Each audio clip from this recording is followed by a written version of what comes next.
So today I'm going to take a look at the abstract of this paper in Bioethics. Now I don't actually have access to the whole paper. All I can see is the abstract.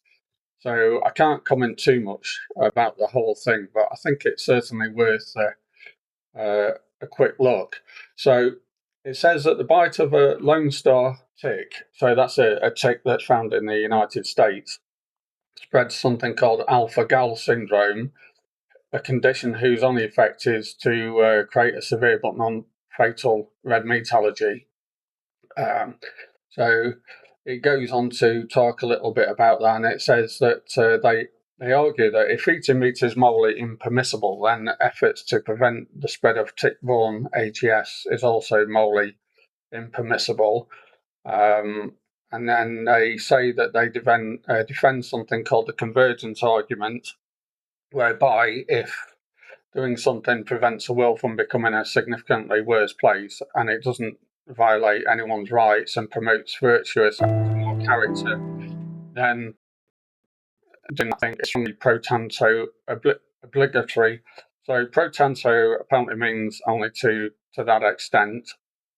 And then therefore their conclusion is that promoting tick-borne AGS is strongly pro tanto obligatory.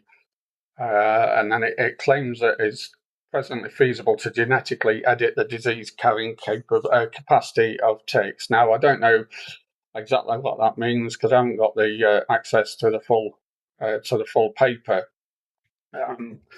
But certainly, my first reaction to reading this is that it sounds like another thing that comes from what I would call the "you couldn't make it up" department.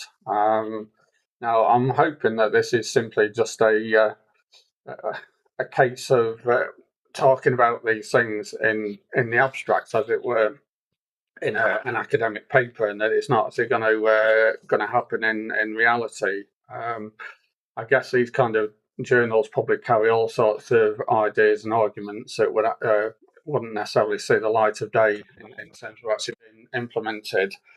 Um, but what we can see is if we look at this article here, though. So apparently, this tick might spread this AGS that would make people get an allergy to red meat, and they're claiming, well, that therefore is morally permissible to either encourage the spread of these things or at least not restrict them, because if eating meat itself is bad. Um, but the ticks actually do more than just that. So this particular article here is actually talking about the effects on dogs. So there's various bits of information here. It says that these ticks are mostly found in the eastern and especially southeastern United States, but they have been increasing their range westward and northward. Tells you a bit about their larvae there. So it says that even though they bite, the larvae don't carry disease, but the bites from the nymphs and adult lone star ticks can cause various tick-borne diseases, including this eccleosis, pardon my pronunciation, which apparently can be quite bad for dogs, and actually life-threatening for a dog. There's this thing called tularemia. I can't access that page, but again, it's another effect on dogs, or it might have been cats. Actually, I can't remember now.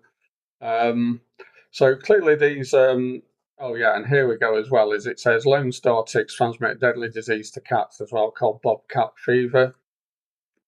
And then it talks about how you can reduce exposure to these problems. So clearly, this Lone Star tick has more than just the effect of spreading this AGS syndrome to people.